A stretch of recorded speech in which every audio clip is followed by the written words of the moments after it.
आप सभी को जय श्री राम। आज हम बात करेंगे एक महान व्यक्ति के बारे में। उनका नाम है अष्टावक्र। तो आज हम उनकी पूरे जीवन गाथा के बारे में आपको बताएंगे। आपसे विनम्र निवेदन है कि इस वीडियो को पूरा देखिएगा।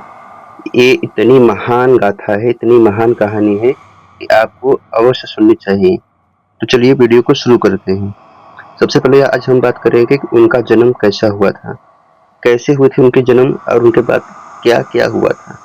अष्टावक्र से जुड़ी हुई सारी बातें आज हम इस वीडियो में करेंगे। तो वीडियो को अंत तक, लास्ट तक जरूर देखें। अगर वीडियो अच्छा लगे तो लाइक, शेयर, सब्सक्राइब करना बिल्कुल भी ना भूलें। तो चलिए शुरू करते हैं। अष्टावक्र की उत्पत्ति के विषय में उपनिषद तथा महाभारत जैसे ग्रंथों में वर्णन मिलता है। अष्टावक्र के जीवन के बारे में 3 कथाएं प्रचलित हैं, जिनसे पता चलता है कि वे ज्ञानियों में शिरोमणि थे।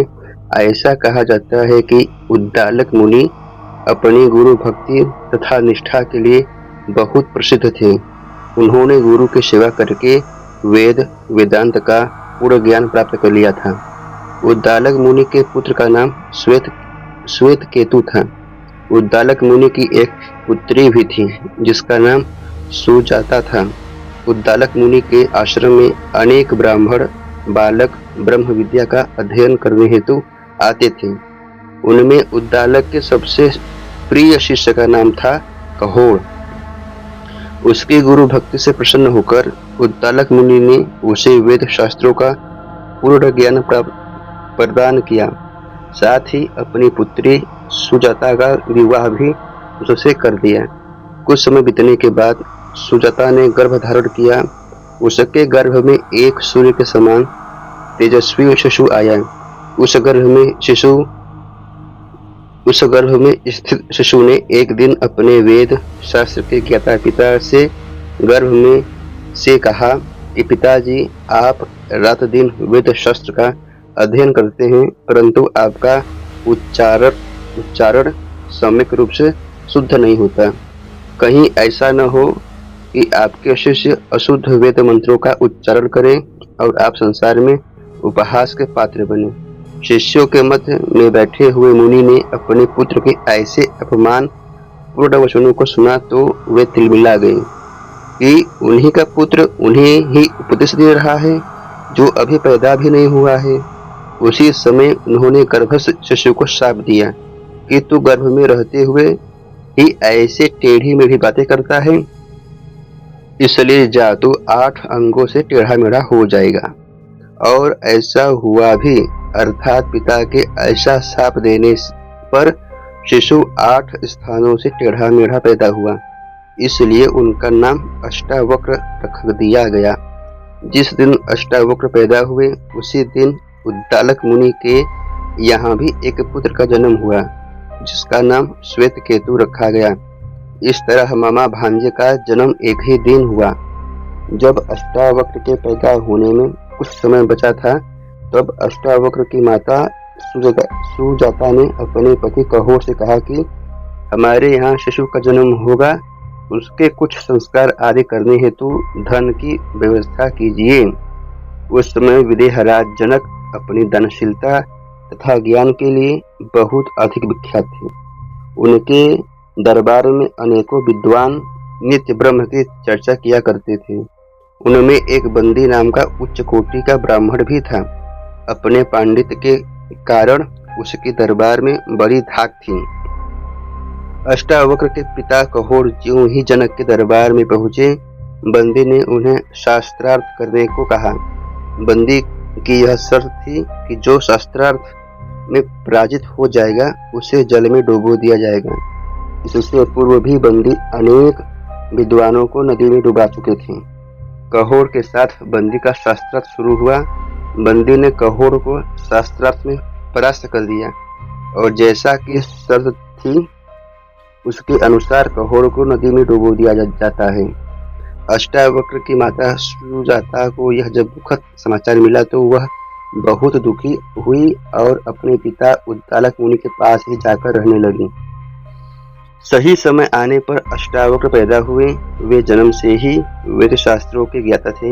उनके मामा श्वेतकेतु भी उच्च कोटि के विद्वान थे। दोनों 12 वर्ष के हो चुके थे। एक दिन अष्टावक्र अपने नाना उद्दालक मुनि की गोद में बैठे थे। तभी श्वेतकेतु वहां खेलते खेलते आ गया। उसने अष्टावक्र को कहा, तुम यहाँ से उठो, अपने पिता की गोद में जाकर बैठो। अष्टावक्र ने कहा, अपने पिता की गोद में मैं बैठूंगा। पिता की गोद में बैठने से बहुत सुख प्राप्त होता है। श्वेतकेतु ने कहा कि तुम्हारे पिता है ही कहाँ? यह बात सुनकर बालक अष्टावक्र का कोमल मन उदास हो गया। उसके मन पर गहरा आघात लगा। वह उदास मन के साथ अपनी माता सुजाता के समीप गया और पूछा कि मेरे पिताजी कहाँ हैं और उनका नाम क्या है?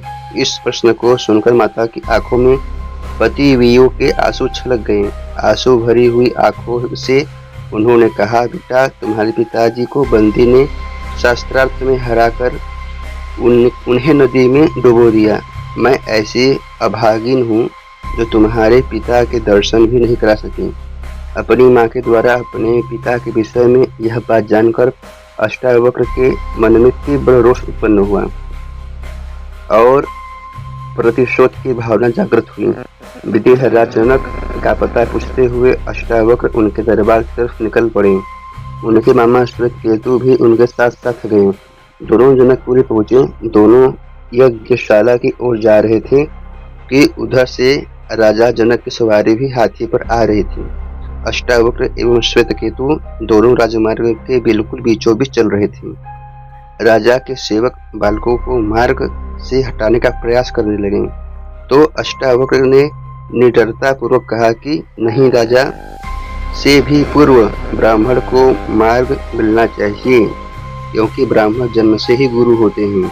महाराज जनक यह सारी वार्तालाप बहुत ही ध्यान पूर्वक सुन रहे थे। तत्पश्चात अष्टावक्र तथा श्वेतकेतु यज्ञशाला के द्वार पर पहुंचे तो द्वारपाल ने उन्हें बालक समझकर रोक दिया और कहा, बालक, अंदर नहीं जा सकते हैं। यहाँ सिर्फ वृद्धों का ही प्रवेश होता है। अष्टावक्र ने ओजस्वी स्वर में कहा कि सिर के बाल सफेद हो जाने से ही कोई वृद्ध नहीं बन जाता। बालक होने पर भी अगर किसी को परम सत्य का ज्ञान नहीं तो वो भी वृद्ध के समान ही होता है। राजा जनक उन दोनों बालकों के पीछे पीछे ही चल रहे थे और वे सारी बातें सुनते चले आ रहे थे उनकी। अष्टावक्र ने राजा की तरफ देखकर कहा कि मैंने आपके विषय में सुना है कि यह भी सुना है कि एक बंदी नाम का ब्राह्मण विद्वानों से शास्त्रार्थ करता है और शर्त भी होती है कि उससे जो शास्त्रार्थ में पराजित हो जाए उसे जल में डुबो दिया जाता है। मैं उस बंदी नामक ब्राह्मण से शास्त्रार्थ करने की इच्छा रखता हूँ। शर्त भी मुझे मान्य है। इसके बाद अष्टावक्र और बंदी का शास्त्रार्थ प्रारंभ हुआ। अष्टावक्र ने अपने तीक्ष्ण तर्कों से बंदी को पराजित कर दिया। अब शर्त पूर्ण करने की बात आई तो अष्टावक्र ने कहा, मैंने सुना है कि आज तक आपने अनेक ब्राह्मणों को जल में डुबो दिया है। शर्त के अनुसार मैं भी आपको जल में डुबो दूं, पर मैं ऐसा नहीं करूंगा। आपने ऐसा क्यों किया? आप इसका मुझे कारण बताएं। उसी समय बंदी ने विनम्र भाव से कहा, ब्रह्मज्ञानी बालक, ब्राह्मणों को जल में डुबोने का तात्पर्य कुछ दूसरा ही था। वह यह था कि मैं वरुण का पुत्र हूँ। मेरे पिता वरुण अपनी विभावरी नामक नगरी में एक विशेष प्रकार का यज्ञ कर रहे हैं। उस यज्ञ में पृथ्वी के विद्वान ब्राह्मणों की परम आवश्यकता थी। मैंने ब्राह्मणों को जल में डुबोकर मरा नहीं है, बल्कि वे सब मेरे पिता के यहाँ यज्ञ पूर्ण करा रहे हैं। यज्ञ पूर्ण होने पर वे सभी पुनः पृथ्वी पर वापस आ जाएंगे और हुआ भी ऐसा ही। समय आने पर सभी ब्राह्मण अपने अपने घरों को वापस लौट आए। उक्त कथा इसी तथ्य को प्रकट करती है कि अष्टावक्र का ज्ञान पुस्तकों, पंडितों तथा समाज से अर्जित किया हुआ नहीं था, अपितु पूरा का पूरा वह स्वयं लेकर पैदा हुए थे। अष्टावक्र के बारे में दूसरी कथा ज्ञात है कि वह यह है, जब वे 12 वर्ष के थे तब राजा जनक ने देश के सभी बड़े बड़े विद्वानों को बुलाकर एक सभा आयोजित की जिसमें तत्वज्ञान पर शास्त्रार्थ रखा गया। इस सभा में यह भी घोषणा की गई, जो विजयी होगा उसे सींगों पर सोना मढ़ी हुई 100 गायें दी जाएगी। शास्त्रार्थ में भाग लेने हेतु देश देशांतर के बड़े बड़े विद्वान एकत्र हुए, जिसमें अष्टावक्र भी अपने पिता के साथ सभा में सम्मिलित हुए। शास्त्रार्थ शुरू हुआ और दीर्घकाल तक चलता रहा। तत्वज्ञान पर चर्चा हो रही थी। संध्या काल को अष्टावक्र को यह पता चला कि उनके पिता सभी पंडितों से तो जीत गए, लेकिन एक पंडित से हार रहे हैं। यह सुनकर अष्टावक्र भी राजा जनक के दरबार में पहुंचे। सभा में उपस्थित सभी जन पंडित थे, उनमें से कोई भी तत्वज्ञानी नहीं था। अष्टावक्र जब अपने टेढ़े मेढ़े शरीर से चलते हुए राजा जनक के समीप पहुंचे तो उनकी आकृति तथा चाल ढाल को देखकर सभी सभा में जो उपस्थित थे सदस्य हंस पड़े। थोड़ी देर के बाद अष्टावक्र भी हंसने लगे। अष्टावक्र का हंसता हुआ देखकर राजा जनक ने उनसे पूछा कि ये विद्वान क्यों हंसे? यह तो मैं समझ गया, किंतु तुम क्यों हंसे यह मेरी समझ में नहीं आया। तब अष्टावक्र ने उत्तर दिया कि मैं इसलिए हंसा कि इन चर्मकारों की सभा में आज सत्य का निर्णय हो रहा है। ये चर्मकार यहाँ क्या कर रहे हैं? चर्मकार सब सुनते ही सारी सभा में सन्नाटा छा गया। सभी आश्चर्यचकित रह गए। इससे पहले कि जनक की सभा के सदस्य इस विषय में कुछ कहते, राजा जनक ने स्थिति को संभालते हुए संयमित होकर अष्टावक्र से पूछा कि तुम्हारा क्या मतलब है? यह मैं नहीं समझ पाया। तब अष्टावक्र ने कहा कि बहुत ही सीधी बात है कि चर्मकार चमड़ी का पारखी होता है। वह इसके अंदर छिपे हुए ज्ञान को क्या जाने, जबकि ज्ञानी ज्ञान को देखता है, चमड़ी को नहीं। इन सभी ने मेरे टेढ़े मेरे शरीर को देखकर मेरा उपहास किया। ये चमड़ी के अच्छे पारखी हैं, अतः ये ज्ञानी नहीं हो सकते।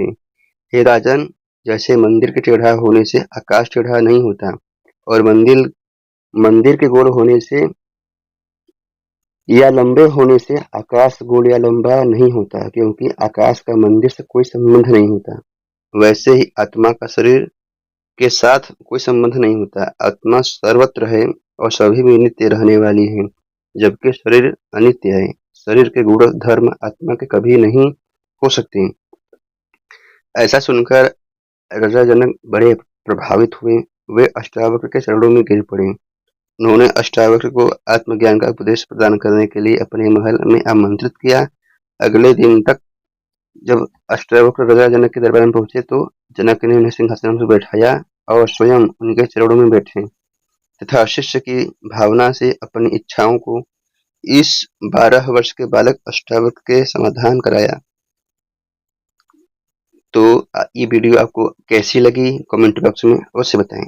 जय श्री राम।